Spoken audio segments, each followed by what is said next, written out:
এই ভিডিওটা হচ্ছে আমার বাসায় একদিনের সামান্য ইফতার আয়োজন নিয়ে। আমি প্রতি বছরই চেষ্টা করি যে কোনো একদিন অনেক রকমের ইফতার আইটেম বানানোর।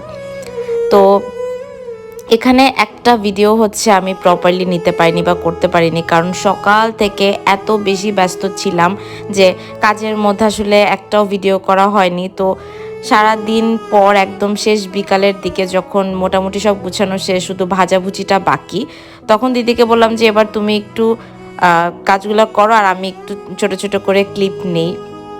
এই যে এখানে হচ্ছে যে কাটলেট ভাজা হচ্ছিল, আর এই যে যে পোড়া কড়াই দেখতে পাচ্ছ, বিকজ যখন অনেক কিছু ভাজা হয় তখন হচ্ছে এই কড়াইটাই আমরা ইউজ করি, কারণ ইজিলি হচ্ছে ভাজাভুজির কাজটা করা যায়। আমার মনে হয় সব বাসায় এরকম একটা না একটা কড়াই থাকে যেখানে সবসময় ফ্রাই করার কাজগুলো হয়। তো যাই হোক, রান্নাবান্নার ব্যাপারটা হচ্ছে যে তোমরা যদি মানে যে কোনো একটা আইটেমও বানাও, বা ধরো একটা বেগুনি বা একটা চপই বানাচ্ছি, সেটার যে মানে প্রিপারেশনটা, যেমন আলুর চপের জন্য কি হয়, এই আলু সিদ্ধ দাও, পেঁয়াজ কাটো, মরিচ কাটো, ভাজো, ডিম সিদ্ধ দাও, মানে অনেক রকম একটা আইটেমের পিছনেই দেখা যায় যে অনেক কিছু করতে হয়।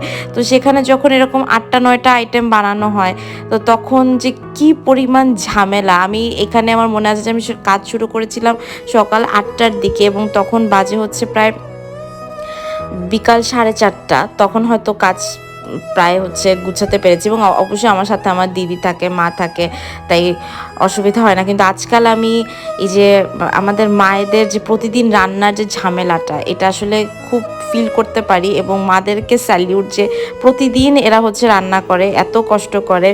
আর ওই দিন হচ্ছে আমার এই ইফতারগুলো আরও একজন মানুষের বাসায় পাঠানোর ছিল, তাই আমি একটু এক্সট্রা প্রেশার ফিল করছিলাম যে খাবারগুলো খেতে আসলে ভালো হবে কিনা। কিন্তু হ্যাঁ, দিন শেষে কিন্তু ওগুলো খেতে বেশ ভালোই ছিল। That's all.